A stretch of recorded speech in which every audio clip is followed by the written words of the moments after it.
Hey guys, Brad here. Welcome back to the Financial Freedom Channel, where we make your money work hard for you. So today I'm going to talk about a topic that I wish I had seen 15 years ago.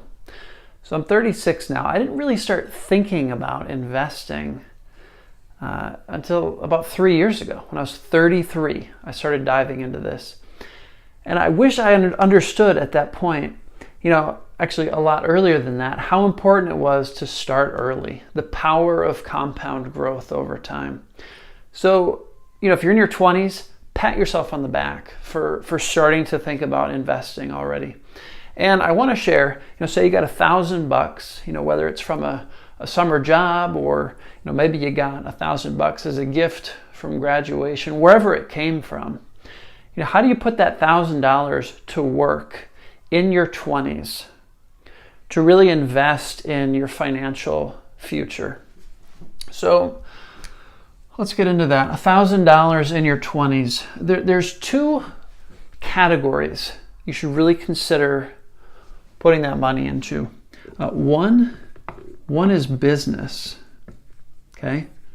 Business. The other is investment. Okay? Let's talk about the business bucket first. So, business.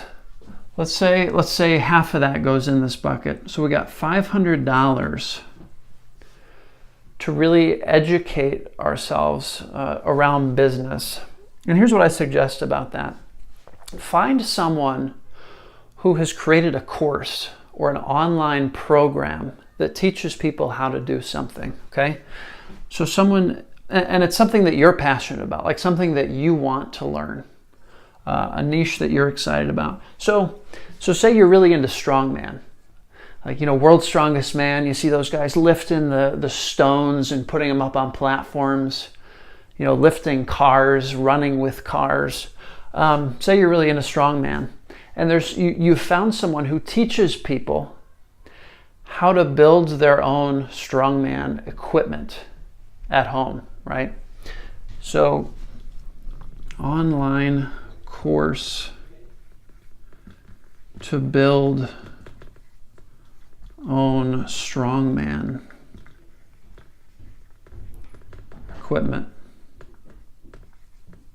Okay, so you found someone who's got this course. They don't really know how to sell. They don't know how to drive traffic to this course. So one thing you could do is you could reach out to them, say, hey, I'd like to promote your course. I really believe in what you're doing. Can we form an affiliate partnership where every time I bring someone to your course that buys it, we work out a profit split. So say I get anywhere from 20% to 50% of what they actually pay for the course.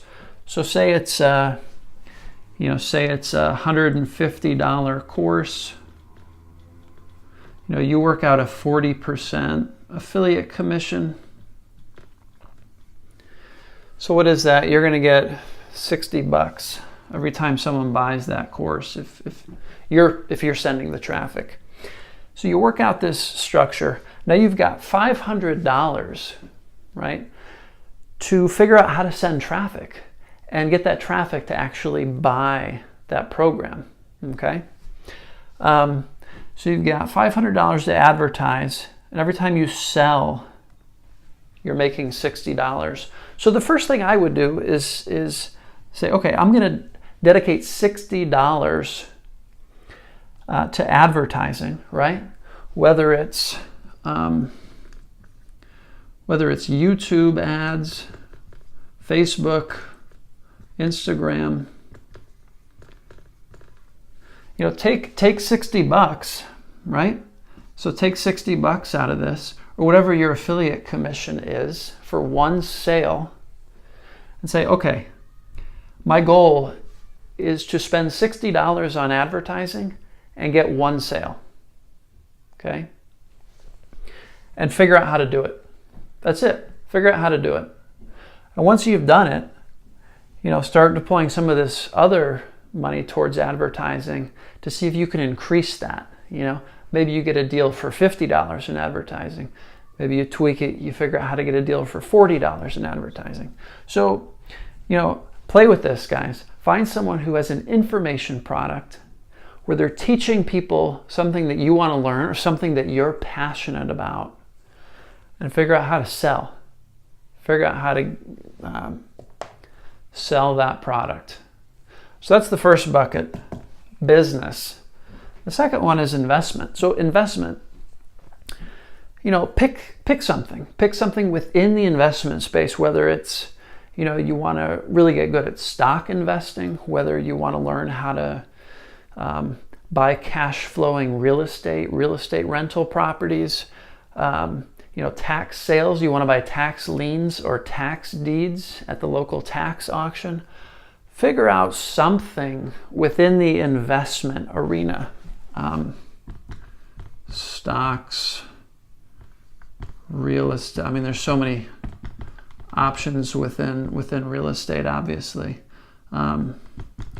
Stock options, precious metals, even cryptos. Pick something that you want to dive into. Okay, that's step one. Step two, figure out who's really crushing it in that space. So for stocks, I would learn from this guy, Pabrai. There's another guy, Damodaran. He's a professor at NYU, called the Dean of Business Valuation. So he really understands how to value businesses, so that you've got a stock selling at a given price. Is that a good deal based on the underlying value of the business, or is it overpriced? So that would be like a fundamental stock valuation. Figure out who's really crushing it in these different investment buckets, and then you've got another $500, right? So maybe you want to spend $100 or $200 educating yourself on how to buy stocks at a discount, long-term buy and hold, how to make money as a long-term investor in the stock market. Okay, so spend $100 or $200 reading the top books on that topic. If you find out someone who's crushing it in that space does like an online course, or they have a seminar coming up, spend a couple $100 really educating yourself on that subject. Okay, but don't spend too much time on this. Give yourself a couple weeks, no more than a couple weeks, to just drink from the fire hose, like learn everything you can about this subject. But understand, guys, the real learning happens after you start investing. Okay, so let's say you spend $150, right, educating yourself. Now you've got $350, okay, to actually invest. So let's say you want to buy 3 stocks, something like, your 3 favorite stocks, your best stock picks. Like go put $120 into each one. And once you've done that, now you're a shareholder. Now you own a portion of that business, right? You're a partial owner of that business. And, once you're a partial owner, every quarter you're going to get invited to those quarterly conference calls where they talk about what's happening on the inside of the business, all the financials. You're an owner, so you get to sit at the table. You get to listen to the calls. And that's where the real learning starts, right? That's where the real learning starts. So that's it, guys. Put half of it towards learning how to grow a business. How do you drive traffic? How do you convert that traffic to a business? And then spend the other $500 learning in one of these investment buckets, whether it's real estate, whether it's stocks, stock options, precious metals, cryptos, foreign exchange trading. That there's so many investment buckets that you can play in, but pick one, really dive into it, spend 100, 150, 200 bucks educating yourself over the course of a week or two. Set a deadline for yourself. Okay, say, okay, I'm gonna slam my education in 2 weeks. I'm gonna drink from a fire hose for 2 weeks. And at the end of that 2 weeks, I'm gonna put this $350 into something. I'm gonna pull the trigger. I'm gonna realize I might not feel totally ready at that point to make that investment, but realizing that the education really happens after I step into that space, after I put real money down on that. That's what I'm really going to start to learn. So learn after you take action. And you might fail. You might fall on your face. You might lose all your money. I hope that doesn't happen. But those are some of the greatest lessons, guys, in both business and investing. When you take action, when you put something on the line, whether it's time, whether it's money, some resource, when you put a resource on the line and it doesn't work out, right? You fall on your face. Those are some of the best lessons. So do not be afraid of failure, okay? Be afraid of not taking action and not learning as quickly as you can because you didn't take action. That's the biggest problem here. That's the biggest potential threat to your growth as an entrepreneur, as an investor. So take action. That's all, guys. How to invest $1,000 in your 20s. Hit that subscribe button if you haven't already, and I'll see you in the next video.